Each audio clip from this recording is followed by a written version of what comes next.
Hello everyone. Today we're going to be taking a look at this MTH O-scale GP7 in Indiana and Ohio paint scheme right now on the Ohio Valley Railfan channel.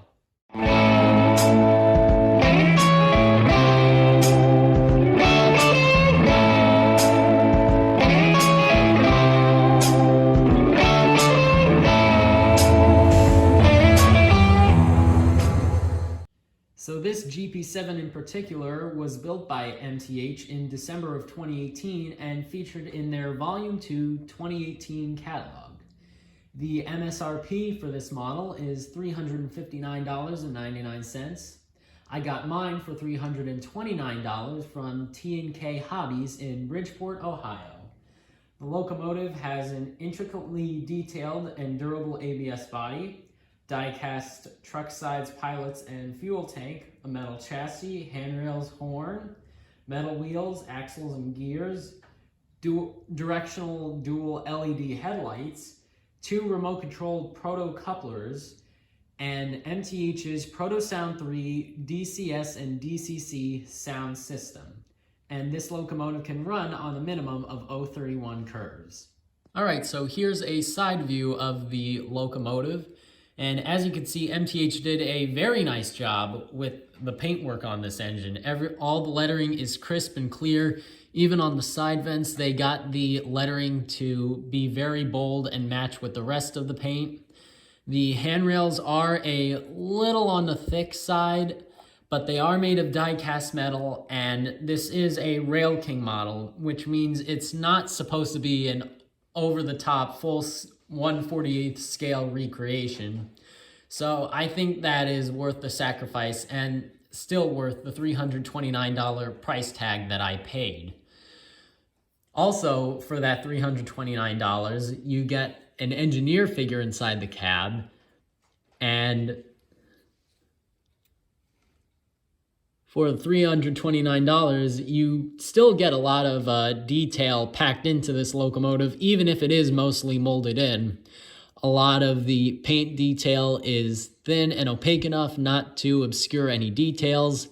There's a bit of rivet detail on the short hood of the locomotive, and the vents are not see-through, although there is a very good illusion that they might look see-through. The pilots are also made out of metal, which is a good... There's also a lot of smaller painted detail, such as the fuel filler caps over here. All the extra fuel and oil caps have been hand painted, which I think is a really nice touch and brings out that little bit of extra detail to this model. Moving on to the front of the locomotive, you see a lot of cast on and molded on details, such as the handrails and MU cables.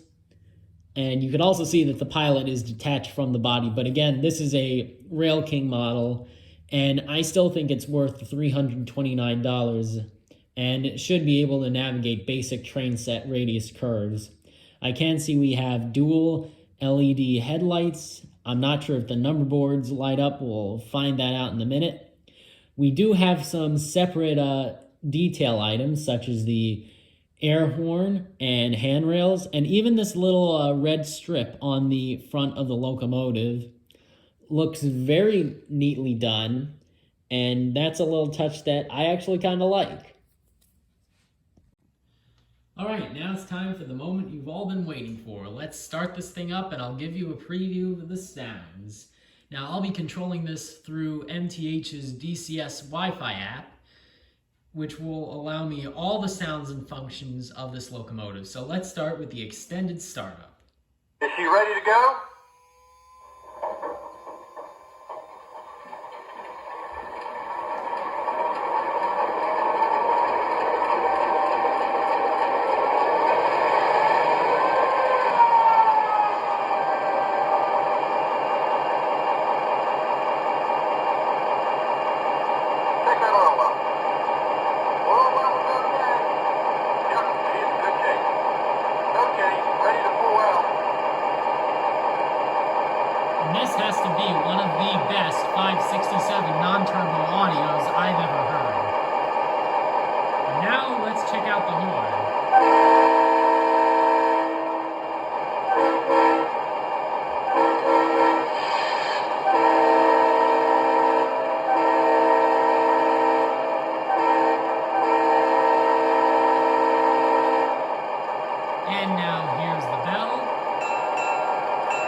And now let's hear some of the crew chatter. He's running great. Yeah, is there a cab call for us up there to start over? We'll check. Then a 38 car is like 800 feet in north strip. No. Alright, all of the trains going to north strip and south strip. Okay, here we go.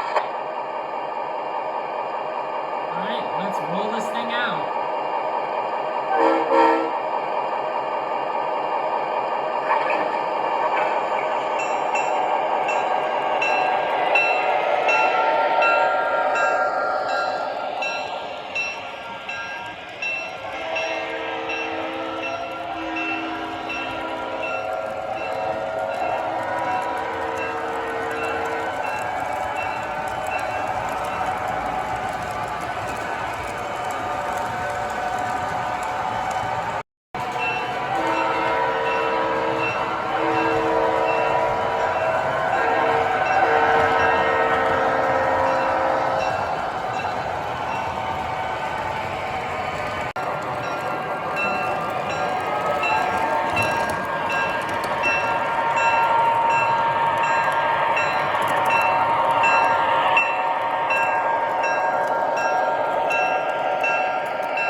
Make sure the fan pins are topped off.